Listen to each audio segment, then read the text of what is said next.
welcome to the Tuesday Triggers podcast. We have on Robbie Cannon from Alphoric and Sales at Scale. He is, in my opinion, one of the most intelligent, strategic minds in the sales space. He can tell you a little bit more about his history and the amount of clients he manages, the amount of emails they're sending per day. But I'll tell you this, it is an absolute shitload. And from a strategic perspective, there's no one that I lean on or like to talk to more to just get perspective on how to grow and how to scale. So having said that, incredibly excited to chat with you. I will let you give yourself a little bit of an intro today, Robbie, and we'll kick off with some great questions. Yeah, so Robbie Cannon, obviously, you know the stuff we're doing with Alphoric. We talked about it last time. For context, we're sending about 10 to 11 million cold emails a day. Largest account is sending about 450,000 a day. And then we really only do things over like 25, 50,000 sends a day. We're getting anywhere between 200 to 600 book calls a day across all of our clients. And it's a fun little time we got here. Sales at Scale end. We have about 40 sales guys and girls on the team, working with enterprise clients on the consulting side, all the way to people outsourcing their sales teams to us, cold calling centers, all that good stuff. Not naturally an email marketer by trade. I was a sales guy, and up until many moons ago, I thought cold email was not marketing, it was just sales. So that's how I got into this space, and we've been doing some cool stuff since. But happy to be here, happy to talk cold email as always, the Outlook problems and everything in between. Yeah, let's kick it off there because that's incredibly topical. It's important now. We're feeling the impact. Everyone is feeling the impact. So let's talk about what you're seeing in terms of this radical change in Outlook and deliverability. Give us the kind of lowdown, if you will. Yeah, so deliverability wise, the most recent crackdown where it's like pretty much hit the bed was with private Outlook domains, specifically like private Outlook emails. So Bob at Hotmail, Bob at Outlook. We never really email personal just because it's always had kind of bad deliverability, but I know a lot of people are doing scrapes, doing a little bit of weird stuff. Outlook to Gmail, we're seeing a lot of problems with deliverability, which if you do inbox matching, that's completely fine. One thing we have noticed though is we're cleaning our data and refreshing our data a lot more often. We're almost doing it on like a bi-weekly basis now. Just because even in a lot of our large scale campaigns, so we have a client right now, we're sending about 150 to 175,000 a day with, they run a paid advertising agency. Our soft bounce rate has been the highest ever. So say we send 150,000 on the day, we usually average about a 3 to 4% response rate. This campaign, we cannot get it higher than about 1.7 after about 3 million emails sent. So It's a lot of, say we're sending to a lot of personal brands, a lot of info product owners, and it's always personal emails. So I think that's what it is. Do I think it's blown out of proportion a little bit? Sure. Like anything that goes on in the email space. But I do think it's exposing how a lot of people have bad infrastructure set up, regardless if you're using like us over at Alphoric or, Superwave, MailReef, and all that. I think these next 6 months going into the election where people are scared, plus all of the infrastructure changes, it's going to weed out a lot of people because now you got to have the technical side, which I would say the main thing, inbox match, as always, and don't send. We have like a client that lit up 2,000 domains the other day. They scraped a whole bunch of personal IG pages. Like, be a little bit coherent with who you're sending to. The test is almost never worth losing the money, in my opinion. Yeah. And yeah, to your point, like that's 100% what it needs to be is you need to be an absolute expert in the space. So how do clients, how do you protect against that? Because we have clients that hit us up every day and they're like, I don't know, our deliverability just kind of sucks. And like, this will be the biggest thing to finding success or failure in sales. And I don't just mean this for like, agencies. I'm talking about how do clients and companies get ahead of this?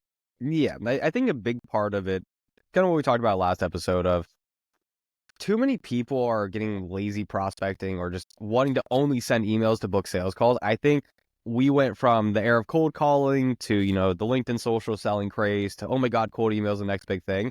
I think it has to be a blend of all of them. One thing we talk about a lot is like the infinite loop. So good buddy of mine, Rohan, we talk about pretty much every night how do we combine all these platforms and start getting a flywheel effect is what we're looking at with our clients. So even if they come with us for emails and they have SDR sitting there, we're scraping data for them to cold call, helping them cold call and get more pipeline, because with any marketing, there's a lift and there's a bleed effect, right? So at our scale, we're emailing 200,000 people a day for this client. They're also running paid ads. They're also posting content. Their content does better because of our emails. Their ads do better because of our emails. And we're trying to saturate a market rather than just trying to go straight, book a sales call. And we're starting to look at our marketing more as paid advertisers do. So what is our lift after 30, 60, 90? Is there any attribution where maybe this person booked on a sales call, but they also got hit with an email? And we're trying to look at it across the whole funnel now. I think that's where it's going to trend towards. I do think a lot of sales teams are still a little bit bloated post-COVID. Like the COVID boom, we cut a lot of people. I think a lot of sales reps and they don't want the hustle anymore. And I hate saying it's a very cliche sales guy, but we've had dialers come in.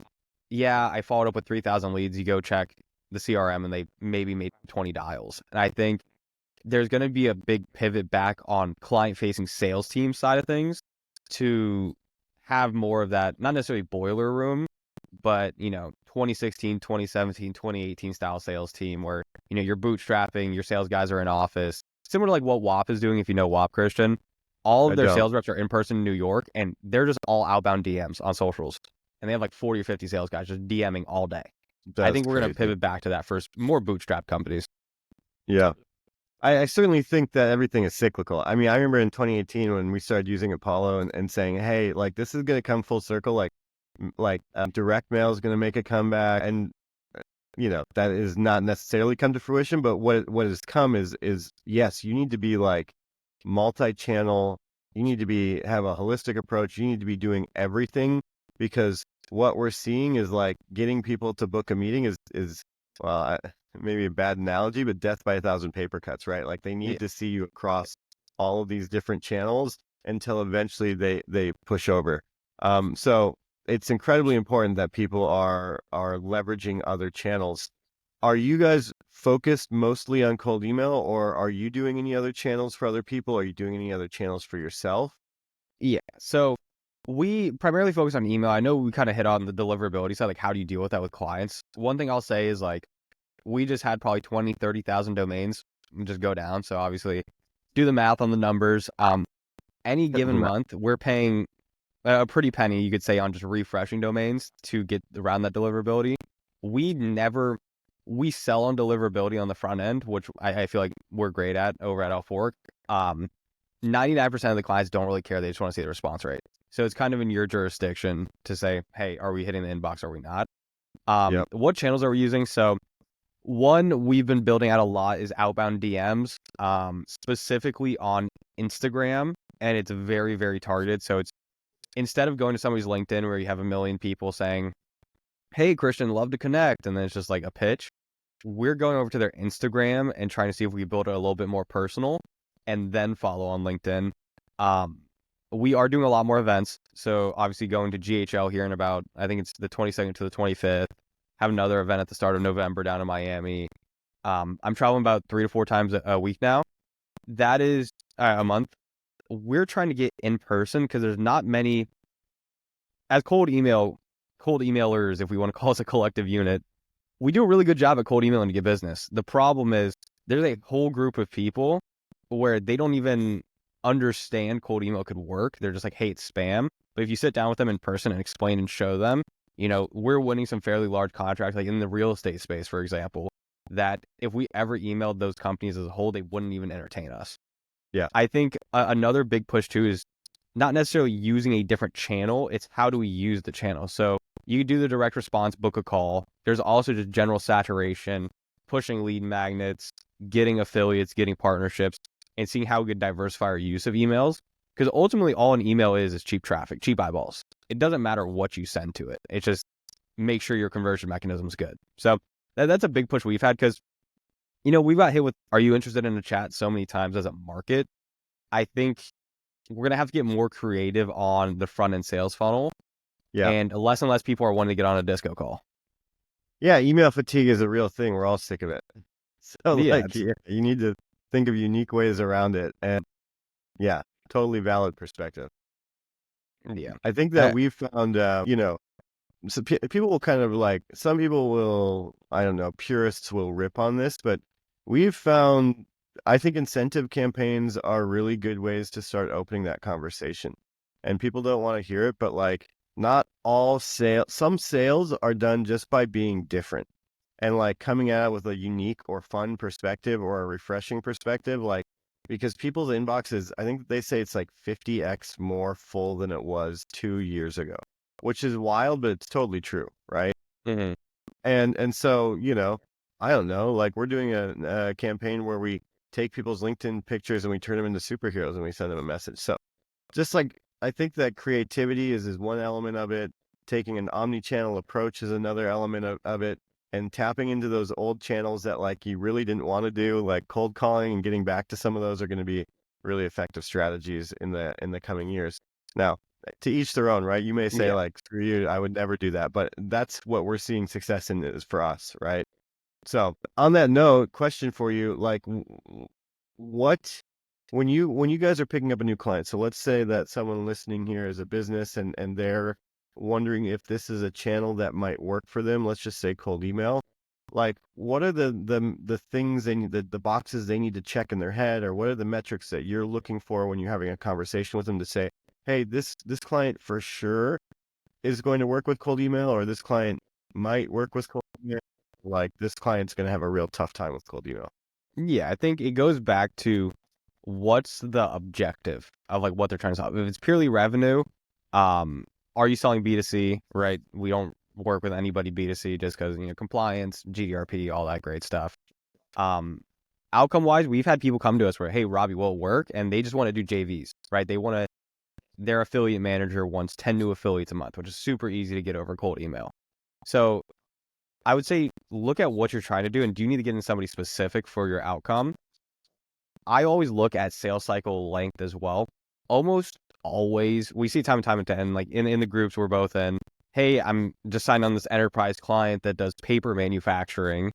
They took them on and they don't realize the sales process is 8-12 months, right? So it's, as a consumer, if you're thinking about hiring any email agency, take into account how much your sales cycle is, because just because they open a lead doesn't mean that lead will even convert unless your sales team is able to do account-based messaging. They're able to actually get in and talk to decision makers, because a cold email response doesn't mean you're going to book Sony the next day. I would say too, we follow two different paths here. So like you guys are doing great work on the copy side of the house, right? I never thought we were the best copywriters. I think we're decent, right? I could write really good B2C copy, but in terms of emails, like you guys do a lot of personalization, all of that. It's how many people would I need to talk to? So we have a company that came to us. They're trying to sell about 100,000 square feet of real estate in Manhattan. They're doing cold email and their current cold email is not working. So when they came to us, they're like, what makes it work? Well, we flipped that whole sales conversation on its head, because we drew them out of how far outside of New York City can we go to get leads, right? Is somebody from upstate New York going to move into Manhattan with their office space? Can we go national, etc.? And ended up finding their TAM went from, they said initially 5,000 people at the start of the call. So, oh, no, it's probably going to be 100,000 to, 500,000 people. And it's like, well, if we really want to saturate the market, let's send 25,000 a day. They will see success, but they also know they're not trying to get units. So I think it goes back to, as a business, what are you trying to solve for? If you're trying to solve for mass saturation, scaling to the moon, that's only really going to work over cold email with short sales cycles, SaaS, easy to sell, high volume products. Is cold email going to solve, your overall goal? No, but I think a lot of, as entrepreneurs, regardless of our level of, 10 employees all the way up to 100 employees, there's a little bit of a jaded bias of one traffic channel will solve all of our problems. And that just goes against the laws of marketing, which I think is the overall problem in the space. Because we see a lot of like the younger guys on the come up in the email side. They hire these clients and it's not that it won't work. It's the time to get it to work. And are you and the client aligned with, hey, this could be 8 months of a retainer with maybe a book call. Yeah. And like we've all had clients that pay us, handsome retainers, and they're happy. They close one deal. It's like $1 million deal right as they close. And then you never hear from them again. And you're like, okay, do we rebuild them? Do we not? And that goes back to like that alignment on the sales call. Because like it'll always work. It's just to what effect? Yeah. Because email is Yeah. like, as long as you're not trying to email like crypto whales, even then, like people do it. You're pretty Yeah. good all around. Yeah. When you come into a client and you're working with them, how do you diagnose where they're going wrong? We always start before we onboard anybody with their sales side. So we get all of their sales stats on the call because What stat? so close rate, what is their disco to demo conversion rate? So if we get them on a 15-minute call, how likely are they to go through? Lifetime value and then ticket price, right? So we had an example I sent out yesterday to somebody in the group. If you get somebody 14 clients month over month, if you're trying to sell to a CEO founder, they're very involved in the business, that's going to sound great. They're going to look at the front end money. Where you're selling to those higher end enterprise clients, the CFO is going to want to see how can I turn $1 into $10, not $1 into $2. We really just look at the conversion rate on the close and the disco to demo because that gives us a good gauge. Like if their disco to demo is very low, that percentage, 99% of the time is not the lead quality. It's probably the client. Obviously, hasty generalization there, but if you're only converting 10% of people from a disco to a demo, Yeah. there's no way 1 out of 10 people are financially qualified and actually need your service. And if they don't need your service, are you selling something that people need? And if they're not Yep. financially qualified, like look at your pricing model, look at your financial models. Does it all make sense? When we bring them on, we also look at how should they understand marketing as a whole? Because we try and get it away from, it's very easy to sell cold email, get in contact with anybody, book a call with them, right? It's sexy. When it comes down to it, that's the same thing as an ad. That's the same thing as outbound DMs. It's simply traffic, right? Yep. And that's where we try and pull clients away from that because where we've had stuff blow up in our face is, oh, well, you guys are the emailers. I need to contact accredited investors that want to invest here into blah. And they think just because you could get in the inbox, it's a direct contact when that's just not the case. Yep. 100%. So we always pull it back to like, when you're scrolling on your phone, right? You pick up your phone, you're scrolling through Instagram. You'll get like hit with 10 ads. We compare that to our emails where we could email 10 people and they might not see it, they might scroll by, but that's not necessarily a bad thing. That's just marketing. And I Yep. think that's, besides looking at their sales team, it's really just like superseding, is their sales team converting when we bring on a client, is are we their first marketing channel? Yeah. Because that's a very big thing where we have a client we brought on, they're doing about $30 to $40 million a year. Very great guys. Problem is they built their whole business in person and in referrals. So now when we're solving outbound, it's like, okay, well, why? We have all these great case studies. We have all these great results. Why isn't it working? We're solving the problem of cold traffic. They've never sold cold traffic. So that's what we look at more than over the sales team. Because like I could come in and train their sales team and fix it for the most part. But if you're trying to take them from 0 to 1 in marketing, that's where all the cold email problems happen. Because you're solving for a fundamental business problem. You're not solving for a marketing problem. Yeah, it's some really great insight. Well, I'll say this: we got to jump, but it's been as always enlightening to chat with you. Probably one of the most intelligent strategic minds in this space that I've ever met. So, hopefully, again, if you need help with any of your cold email, you need help with your sales and strategy, you're a great resource. So, thank you, brother. Appreciate the time, and I will talk to you soon. See you soon. Cool. Take care.